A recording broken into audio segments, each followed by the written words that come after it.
Det her er en historie, som for en gang skulle ikke handle om Nick og Jay, men som handler om en pige, vi har mødt. Hun fortalte os sin historie.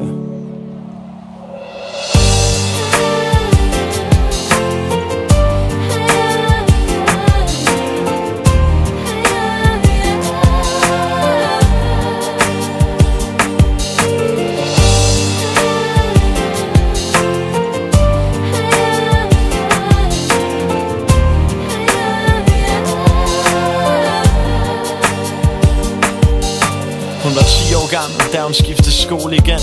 Tredje gang på 2 år, det var rutinen for hende. Og hun vidste udmærket godt, hvad der ventede hende, da hun tog hjemmefra. Det samme show, det samme had, de samme kommentarer. Hun var klassens tykke pige, skolen var et helvede. Hun legede altid kun de samme leger, havde altid kun sig selv med. Lidt efter lidt medvind, men valgte hurtigt at give op. Hun lærte at hade sig selv, sit ansigt og sin krop. Løg sig syg for skole, frygtede timerne, pirkede fra dem. Hun var bange, græd sig selv i søvn hver aften.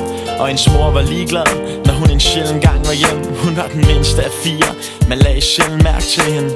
Stefan drak, og havde han mulighed for det, fik hun en lussing eller 2. Men kun når mor ikke så det, så du kunne finde hende på blokkens legeplads, sønder knus på en gyng. Og når du lyttede godt efter, kunne du høre hende synge.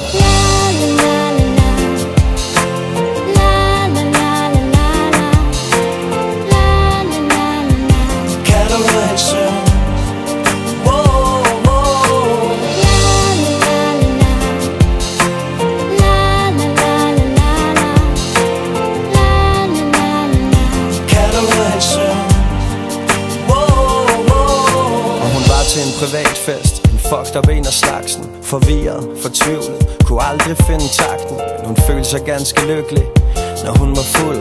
Hun endte som altid at drikke sig selv om kul. Bedøvet af booze, halvnøgen i en seng, og en dreng ved siden af hende, fordi døren stod på klem. Hun var så træt, at hun ikke magtede at gøre modstand. Lukkede bare øjnene og tænkte på noget andet. Tænkte på sin drøm om at blive sanger i et band, om at være på forsiden af bladet og have masser af fans. Men efteråret kom, hun blev gravid, hun var ligeglad. Folk pegede fingre af hende og råbte af hende på gaden, og ensomme mænd besøgte hende, flere og flere. Hun skulle have råd til sprutstoffer, babytøj og bleer. Men man tog barnet fra hende, og hun tænkte, der var helvede begyndt. Og man kunne høre hende synge.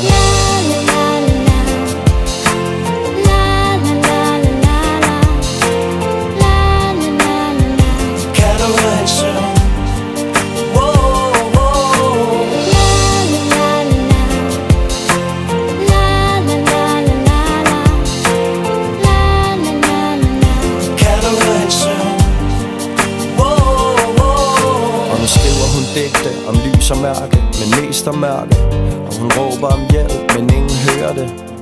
Hun står ude foran hovedbanegården. Det sner, hun er på vej hjem, og det er tidlig morgen. Hun sætter sin yndlingsplade på sin pladespiller, alene på sit værelse med en håndfuld sovepiller. Hun lukker øjnene, og hun er klar.